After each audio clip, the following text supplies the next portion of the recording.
Hello friends, नमस्कार, good morning. जैसा कि मैंने आपको बताया था, फैशन गेज पे हम डिफरेंट डिफरेंट एपिसोड लेके आएंगे। टुडे हम छात्र राजनीति की बात कर रहे हैं। मेरे साथ जाकिर हुसैन कॉलेज के एबीवीपी के प्रेसिडेंट चुने गए हैं अभी, कार्तिक मीना जी हैं। कार्तिक मीना जी, आपका नमस्कार। आपको बहुत बहुत नमस्कार। स्वागत करता हूं फैशन गेज पे आज मेरे साथ बैठने के लिए पॉडकास्ट में। से पहले आपको जीत की हार्दिक बधाई हो। बहुत बहुत धन्यवाद। अब ये बताइए कि राजस्थान से दिल्ली यूनिवर्सिटी और फिर छात्र राजनीति में ये सफर कैसा है आपका? एबीवीपी ज्वाइन करने के लिए आपका मोटिवेशन कहाँ से आया? आप बताइए मेरे दर्शकों को। मैं राजस्थान के एक छोटे से जिले टोंक से आता हूँ। मैं एक नॉर्मल फैमिली से, जिसमें मेरे पिताजी एक ज़मींदार हैं, उस फैमिली से यहाँ तक आना उनका एक विज़न था कि मेरा बेटा दिल्ली यूनिवर्सिटी जाए, अपना नाम कमाए और हमारा भी मान बढ़ाए। तो उनके इसी सपने को साकार करने के लिए मैं दिल्ली यूनिवर्सिटी आया। और दिल्ली यूनिवर्सिटी आते ही मुझे कॉलेज सबसे पहले मेरे सीयूटी के बाद मिला जाकिर हुसैन दिल्ली कॉलेज। एक्सपेक्टेशंस मेरी दिल्ली यूनिवर्सिटी के हिसाब से काफ़ी ऊपर थी, क्योंकि जो चीज़ें हमने देखी थी वो थी Hindu, Hansraj, Stephen, Ramjas, campus Kirori. College की आप बातें कर रहे कैंपस कॉलेजेस और कैंपस लाइफ मैंने एक्सपेक्ट करी थी। लेकिन जब हम जाकिर हुसैन गेट पे मैं खड़ा हुआ, जब मैंने देखा, तो ये सिर्फ एक लौता कॉलेज लगा उस लोकेलिटी में जिसके सामने रामलीला मैदान है हैं। हाँ। और लेफ्ट साइड एक कमला बस्ती है। मार्केट है। बस्ती टाइप हाँ। का सिनेरियो मेरे सामने प्रकट हुआ। हाँ। तो मेरी आशाएं तो काफ़ी नीचे आई। लेकिन जब मैं अंदर आया तो मुझे फैकल्टीज वगैरह से इंट्रोडक्शन जब मेरा हुआ, तब मुझे लगा कि हाँ, फैकल्टी और स्टैंडर्ड एडमिनिस्ट्रेशन ठीक है, पर लोकेलिटी और थोड़ा सा क्राउड, काफ़ी मिक्स क्राउड है। क्योंकि जाकिर हुसैन में सबसे ज़्यादा डाइवर्सिटी हर एक रीजन की और हर एक कास्ट वगैरह की, हर रिलीजन की है, जिसको आप रियलिटी में गंगा जमुना तहसीब कहते हैं। वो हमें मेरे को जाकिर हुसैन आने के बाद पता चली। और इसके साथ साथ मेरा छात्र राजनीति में आने का कारण रहा कि जो संघर्ष, जो परेशानियां हमने फेस करी फर्स्ट ईयर में, उसके खिलाफ जब एडमिन से बात करने के बाद हमें कुछ एक रिजल्ट नहीं मिला। कि जो हमने मांगे रखी, हमारी मांगे थी पीने के पानी की, अच्छे वाइट बोर्ड्स की। वाइट बोर्ड्स, वो वाइट बोर्ड्स जो कॉलेज के अंदर प्रेजेंट हैं, लेकिन नैक की विजिट की वजह से खुल नहीं रहे। हमारी मांग थी प्ले ग्राउंड की। जो कॉलेज ग्राउंड था, उस ग्राउंड को सिर्फ मेंटेनेंस के नाम पे इसलिए बंद कर रखा था कि हाँ, 2 महीने बाद नैक की विजिट है, तब हम कॉलेज ग्राउंड को खोलेंगे। इन सब चीज़ों को देखते हुए जब बात नहीं बनी और चीज़ें 1-2 महीने खिंच गए, एडमिन ने हमसे 1-2 महीने का टाइम लिया और तब भी वो लापरवाही के कारण काम नहीं कर पाए, तब हमने एक निर्णय लिया कि हाँ, अब पानी सर से ऊपर जा चुका है, समय काफ़ी हो चुका है। तब हमारा एक निर्णय था हमारे साथियों का कि हम तब तक अडिग रहेंगे हमारी मांगों को लेकर, तब तक भूखे बैठेंगे कॉलेज गेट पर। ये बात है जनवरी की सर्दियों की। ये जनवरी 2025। हाँ, नहीं, इससे पिछली वाली 2024 वाली। ओके। तब तब आप हम सेकंड ईयर में आ चुका था। सेकेंड ईयर में आ चुके हैं। तो हमारी मांग थी कि हम कॉलेज गेट पर तब तक बैठे रहेंगे अडिग हमारी मांगों को लेकर, चाहे हमें 2 दिन 4 दिन तब तक रुकना पड़े, हम रुकने को तैयार थे। ये हमारे अंदर का दृढ़ संकल्प और था। ये हंगर स्ट्राइक की था। हंगर स्ट्राइक कॉलेज एडमिनिस्ट्रेशन के और खिलाफ। कितने आपके साथी स्टूडेंट थे आपके साथ में? मैं आपको बता दूं, तब था आचार संहिता। ओके। ये दिल्ली में चुनाव के समय की बात हाँ। है। तो धारा 144 लगी हुई थी। अच्छा। 3 जनों जब हम भीड़ के साथ वहाँ प्रेजेंट थे रात में, जब हमने रात गुजारने के लिए हमने गद्दे मंगा लिए, रजाई मंगा ली, सब सेटअप कर दिया था कि हाँ, आज यहीं रुकना है। तो नज़दीकी थाने से पुलिस आ गई। अच्छा। पुलिस आते ही हमें धमकाने लग गए एज ए स्टूडेंट कि आप सभी यहाँ बैठे क्यों हैं। क्योंकि बैठे हैं सर हमारी मांगों को लेकर। मांगों को लेकर आप बैठ सकते हैं, लेकिन कॉलेज के अंदर बैठिए। कॉलेज के अंदर हमें बैठने नहीं देते, ओके। क्योंकि जिस हिसाब से हम मांग कर रहे थे, डिमांड कर रहे थे, कॉलेज की वैसे ही बेइज्जती हो चुकी थी एक यूनिवर्सिटी लेवल पे। क्यों? क्योंकि आप खुद देख सकते हैं, किसी भी यूनिवर्सिटी के लिए, किसी भी कॉलेज के लिए बहुत शर्मसार बात है कि उनके बच्चे कॉलेज गेट पे बैठे हैं, सिर्फ अपनी मांगों को मनाने के लिए कॉलेज गेट पर सो रहे हैं। इसी कारणवश फिर पुलिस आई तो हमें, हमारे साथियों को कम कर कर हम 3 ही जने रुके थे। मैं, मेरे साथी हेमंत और मेरे साथी सिद्धांत। हम तीनों गेट पे अडिग बैठे रहे और सुबह तक जब हमारे साथी स्टूडेंट्स आए, उनका सेमेस्टर एग्जाम का पेपर था, तो वो बहुत ही चौकन्ने से हो गए, बिल्कुल चौंक से गए, और जो बच्चे अंदर एग्जाम देने जा रहे थे वो हमारे साथ आधा घंटा बात करके जा रहे थे। तो उस समय तो आपका भी एग्जाम होगा नहीं, सेमेस्टर, उस वो दिन आपका डेट नहीं फर्स्ट था? ईयर का था, फर्स्ट अच्छा, ईयर का था, फर्स्ट ईयर का हमारे सेमेस्टर। खत्म हो चुके थे ओके। और फर्स्ट ईयर के एग्जाम तब चल रहे थे, जो तब का फर्स्ट ईयर था। तो उनमें एक जोश भरा, उन्होंने ये चीजें देखी कि हमारे लिए कौन मैदान में संघर्ष कर रहा है और कौन सिर्फ जातिगत और क्षेत्र की राजनीति की रोटियां सेक रहा है। तब से हमारी यूनिवर्सिटी में और फिर मेरे अंदर का जो जज्बा था छात्र हितों के लिए और छात्र हितों में संघर्ष करने के लिए, वो बढ़ा। उसके बाद चीज़ें बनती चली गई, हम आगे कार्यरत होते रहे, चीज़ें बनी भी सही, काफ़ी चीज़ें बिगड़ी भी, लेकिन कभी भी हमने संघर्ष करना और छात्र हितों में लड़ाई लड़ना नहीं छोड़ा। कॉलेज लेवल पे जैसे कि आपने बताया, मैंने भी देखा, तीन चार चीजें जो होती है जो बहुत एक कहिए अहम हिस्सा होता है। साफ पानी, हम्म, क्लीन टॉयलेट, हम्म, चाहे वो बॉयज के लिए हो या गर्ल्स के लिए हो। दूसरी बात लाइब्रेरी, लाइक लाइब्रेरी में बुक्स की कमी, ये भी होती है कि लाइब्रेरी में अब एक सब्जेक्ट के चार बुक्स ही हैं, कोई लड़का ले गया और वो महीने भर तक री इशू करवा करवा के रख रहा है, तो दूसरे को मौका भी नहीं मिलता है। तो ये कुछ चीजें जो अहम, जो कहिए कि मेन मुद्दे होते हैं। प्लेग्राउंड है, ग्राउंड में आपको इक्विपमेंट्स नहीं दिए जा रहे हैं, है भी तो भी नहीं इशू किए जा रहे हैं बच्चों को खेलने के लिए। ये सब एक अलग मुद्दा हुआ। एबीवीपी की जो आपने जो ज्वाइन किया, क्या इससे पहले आप कभी संघ की शाखा के बारे में सुने थे, या एबीवीपी के बारे में जब आप स्कूल में थे अपने राजस्थान में 12th किया या तब थे तो ऐसा? तब से मेरा जुड़ाव नहीं हुआ। मेरा जुड़ाव 2025 से है संघ के साथ। ओके। एबीपी से मेरा जुड़ाव अभी इलेक्शन से पहले ही हुआ है, काफ़ी नया। और जब मैं एबीपी के साथ काम करने लगा, उनके साथ जुड़ा, तो मुझे एक छात्र संगठन से ज़्यादा एबीपी एक परिवार लगा। मुझे जब उनकी विचारधारा के बारे में पता चला, जब मैंने उनके साथ कार्य करा, तो वो सिर्फ चुनाव के लिए ही नहीं, चुनाव के बाद भी, आज भी जैसे मैं देख सकता हूँ, जो फ़ोन हमारे पास पहले आते थे कि आ जाइए, आज मीटिंग है, आज प्रोग्राम है, आज ये काम है, आज यहाँ जाना है, आज वहाँ का प्रवास है। तो ये चीज़ें चुनाव तक ही नहीं, अन्य संगठनों की तरह कि चुनाव टाइम में हम एक्टिव हो गए, वैसे नहीं। हम साल के 365 दिन जो एबीपी वादा करती है उस पर खराबी उतरती है, 365 दिन छात्र हितों में काम करने के लिए। देखिए कार्तिक, आपके साथ अब एक्सपेक्टेशन बहुत ज्यादा हो गई है। जी। पूछे क्यों?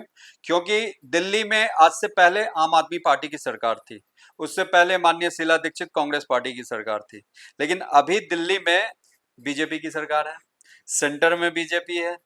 उसके बाद कॉलेज में भी एबीवीपी आ गई, जो कि स्टूडेंट विंग है बीजेपी का।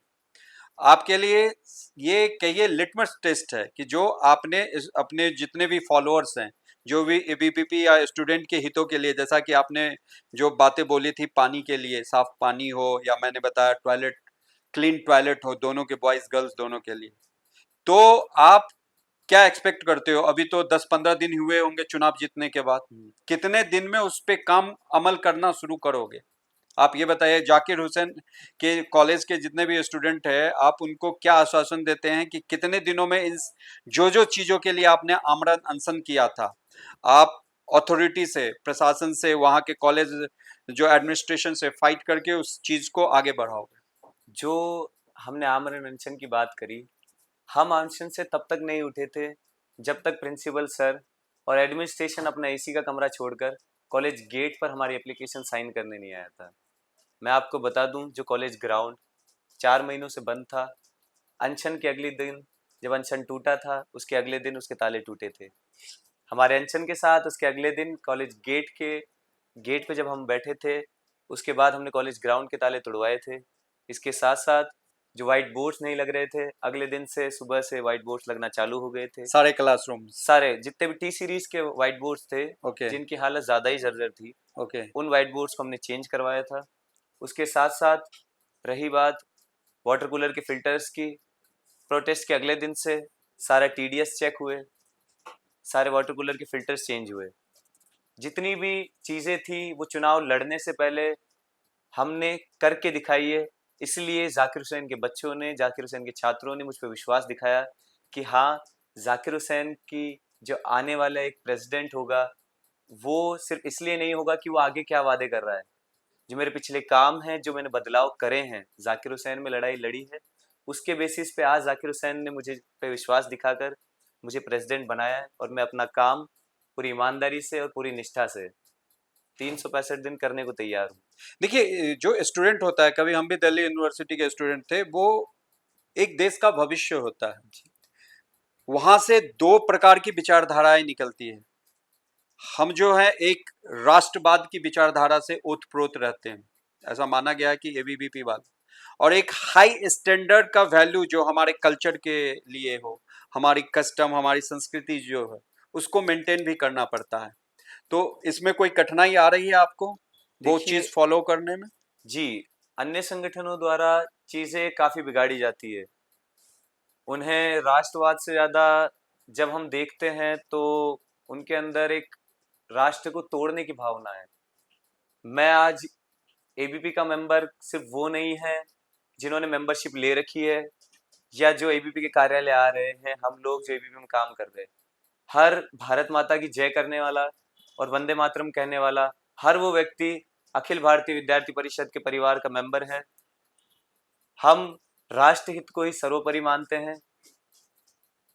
आप के साथ एक्सपेक्टेशन है जो कि मैंने पूछा कि आप कितने दिनों में पूरा करोगे जो भी आपके मतलब वहां पे बकाया काम होगा? जी तो आपका फ्यूचर विजन क्या है जो आने वाला सेमेस्टर से लेके आपका जब तक कार्यकाल रहेगा पूरे साल भर तक का? जी, तो आप वो बताइए। सबसे बड़ा मुद्दा जो जाकिर हुसैन दिल्ली कॉलेज में है वो है न्यू बिल्डिंग का। मैं आप सभी को बता दूं, वो न्यू बिल्डिंग पिछले 6 साल से बनकर तैयार खड़ी है, लेकिन कुछ प्रशासन की कमियों की वजह से, उनकी लापरवाही की वजह से वो आज तक खुल नहीं पाई। मैं आज ये आश्वासन आपके चैनल के माध्यम से देता हूँ कि जल्द से जल्द जिस भी इंजीनियर की, जिस भी डिपार्टमेंट की विजिट वहाँ करवानी है, जल्द से जल्द उसे करवाएंगे, चाहे हमें या डूसू से प्रेशर बनवाना पड़े। क्योंकि जैसा कि आपने बताया कि ट्रिपल इंजन की नहीं, ये 4 इंजन की 5 सरकार है। इंजन की सरकार जो पॉलिटिक्स में बोला जा रहा है कि दिल्ली में देखिए एलजी भी बीजेपी के माना जा रहा है, सेंट्रल गवर्नमेंट भी हो गई, स्टेट गवर्नमेंट भी हो गई, कॉलेज और उसके बाद आप यूनिवर्सिटी। कॉलेज लेवल डुसू, चारों तरफ एबीवीपी एबीवीपी छाया हुआ है। तो 4 इंजन कह लीजिए, 5 इंजन कह लीजिए है। तो यहाँ पे आप लोगों के साथ एक्सपेक्टेशन सबसे ज्यादा है। जी जी जैसे कि मैं स्टूडेंट की एक नॉर्मल सी डिमांड है, और ये आज से नहीं है, जब मैं भी स्टूडेंट था तब से डिमांड है, जब से मेट्रो स्टार्ट हुआ कि स्टूडेंट को कंसेशन वहां पे मिलना चाहिए मेट्रो कार्ड में। तो वो तो खैर डूसू प्रेसिडेंट ने बहुत सारे चैनल के माध्यम से कहा है। आपका भी ऐसा कुछ है कि आप भी अपने कॉलेज की ओर से ज्ञापन दें और उस दिशा में आगे बढ़ें? मेट्रो कंसेशन के साथ साथ में यू बसेस की भी डिमांड जो थी कि यू बसेस का रूट जाकिर हुसैन से लगाया जाए, हमने उसके लिए भी आज दीदी से बात करी। और इसके साथ साथ आने वाले कुछ दिनों में दीदी हम मतलब? दीपिका दीदी, जॉइंट सेक्रेटरी, ओके। दीपिका दीदी से बात करी। इसके साथ साथ हमारे अध्यक्ष आर्यन मान जी से भी, और सचिव जो हमारे हैं कुणाल चौधरी जी, उनसे भी बात करेंगे इस विषय में। क्योंकि जो जाकिर हुसैन की लोकेलिटी है, वहाँ से आना जाना ट्रैवल करना काफ़ी एक्सपेंसिव पड़ता है उन बच्चों से जो दूर दराज से आ रखे हैं, जो प्रवासी राज्यों से बच्चे आ रखे हैं। आज जो लोग, जो छात्र कैंपस में सिचुएटेड हैं, जिनके कॉलेजेस कैंपस में हैं, उनके लिए आना और जाना काफ़ी इजी रहता है। मैं आप बात करूं तो हंसराज हिंदू रामजस के बच्चे जो कमला नगर, विजयनगर और आसपास रह रहे हैं, उनके लिए काफ़ी आसानी होती है कि वॉकिंग डिस्टेंस से आ सकते हैं। लेकिन जाकिर हुसैन के आसपास ऐसी कोई लोकेलिटी नहीं है जहाँ छात्र रह सके और वॉकिंग डिस्टेंस से बच्चे आ जा सके। वो वहां या पे प्रॉब्लम जी, समस्या है। या तो बच्चे रहते हैं लक्ष्मी नगर या फिर रहते हैं कैंपस। तो मेट्रो के लिए डेली एक्सपेंस बियर करना एक आम फैमिली से आने वाले छात्र के लिए बहुत एक्सपेंसिव पड़ता है। इसलिए हम यू बसेस की डिमांड पूरे ठोस मजबूती से रखेंगे, ताकि यू बसेस सीधे उन्हें यहाँ कैंपस ले आए, या फिर उन्हें लक्ष्मी नगर जाने में तो सुविधा इस हिसाब से रहती है क्योंकि उनके पास बस पास रहता है। जो स्टूडेंट बस पास है 100 रुपये महीने का। लेकिन हम ट्राई करेंगे कि इसको भी कम करवा कर स्टूडेंट्स के लिए, जो दिल्ली यूनिवर्सिटी के स्टूडेंट्स है, स्पेशली मैं जाकिर हुसैन की बात करूँ तो उनके लिए हम डूसू से ये डिमांड करेंगे कि उस 100 रुपये भी माफ़ हों, और बच्चों का, छात्रों का आना जाना एक मुफ्त में करवा कर उनके ऊपर देखिए, एक बर्डन कम हो। मुफ्त की राजनीति मत करवाइए। पहले मैं आपको 2001-2 की बात बताता हूँ। उस समय 12-13 रुपए का बस पास बनता था, जी समझे, मंथली बनता था। तो उस समय हम लोग भी बस पास लेके घूमा करते थे। तो मुफ्त इसलिए नहीं करवाइए कि देखिए जो एक्सपेंडिचर होता है वो बर्डन आता है गवर्नमेंट पे। अगर कोई इवन संघ की बात बताता हूँ, संघ की शाखा में आप अगर जाते हो वहां सिखाया जाता है कि अगर कोई भी वहां पे कार्यक्रम होता है, संघ में 6 तरीके के साल में कार्यक्रम होते हैं, तो उसमें सबकी भागीदारी है। अगर कोई पैसा 20 रुपया भी नहीं देना चाहे, उसको 2 रुपया भी अनुदान देना है तो देना है। आपका अनुदान जितना भी है, अगर 20 रुपया ठीक है, 18 कोई दे देगा आपके बदले में, लेकिन 2 रुपया आप अपनी तरफ से दो, कि मतलब स्वयं आपका क्या दे है। तो इस चीज को आप रखिए। और आपका फ्यूचर क्या देख आप अपने को, ठीक है छात्र राजनीति में अगले साल आप ग्रेजुएट हो गए, तो आपका और क्या विजन है, आगे क्या है? इसके साथ साथ आगे हम तैयारी करेंगे यूनिवर्सिटी लेवल पे चीज़ें बढ़िया। सुधारने की। देखिए चुनाव लड़े नहीं लड़े, पद में आए ना आए, लेकिन छात्र राजनीति में अग्रसर रहेंगे और छात्र हितों के मुद्दे उठाते रहेंगे। क्योंकि आपने जो बात बोला है कि न्यू बिल्डिंग की डिमांड है, जी मैं कहूंगा आप माननीय मुख्यमंत्री जी से भी समय लीजिए जी और वहां मिलिए, जाके ज्ञापन दीजिए, तो चीजें बहुत जल्दी होगी। क्योंकि मैं मुख्यमंत्री जी इसलिए चीजों को सुनेंगी क्योंकि वो डूसू की ऑफिस बियरर रही है। अपने छात्र जीवन में वो डूसू में एक पद पे सुशोभित रही हैं, तो उनको हर स्टूडेंट की क्या कमी है, किस कॉलेज में क्या परेशानी झेलना पड़ रहा है, उनको सब कुछ पता है। उनको समझाना नहीं पड़ेगा कि उनका पीए आके समझा रहा है कि ये प्रॉब्लम्स है, ये है। उनको हर चीज से वो वाकिफ है। कार्तिक आप ये बताइए, ठीक है आपने तो बहुत पहले से इलेक्शन की जर्नी स्टार्ट कर दी थी, आप हंगर स्ट्राइक पे बैठे, लेकिन आपने लास्ट ईयर एबीवीपी ज्वाइन किया प्रभावित होके, तो ये जर्नी कैसा रहा चुनाव लड़ने तक का? क्या क्या कठिनाइयों का सामना करना पड़ा, मजा आया, कितने दोस्त साथ में रहे, कैसे कैंपेन हुई, ये सारी बात बताइए। तो शुरुआत काफ़ी ठीक रही, धीरे धीरे चीज़ें काफ़ी बिगड़ती गई, बनती गई। मैं आपको बता दूं कि जब चुनाव से 12 दिन पहले मेरी रिपोर्ट आई, मेरी तबीयत थोड़ी ज़्यादा ख़राब हो गई थी, तब मुझे टाइफाइड हो गया था।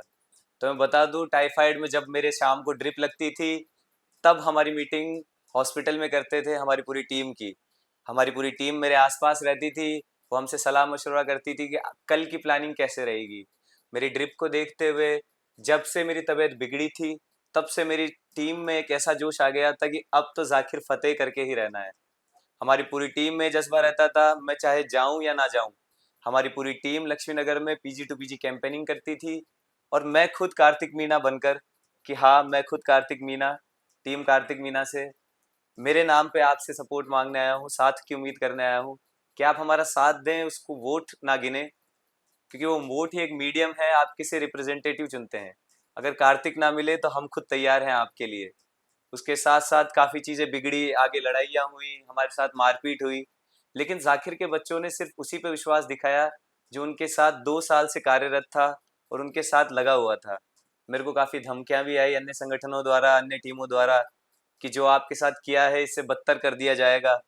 आज भी हम 30 तारीख को जो गरबा नाइट करवा रहे हैं, जो डांडिया नाइट का हम करवा रहे हैं आयोजन, उसमें भी हमारे ऊपर काफ़ी दबाव बनाया जा रहा है कि तुम्हारे साथ ये हो जाएगा, वो हो जाएगा, हम चुनाव का बदला निकालेंगे। ओके। लेकिन हम तब भी अग्रसर हैं कि हम तब भी नहीं झुके थे, हम आगे भी नहीं झुकेंगे।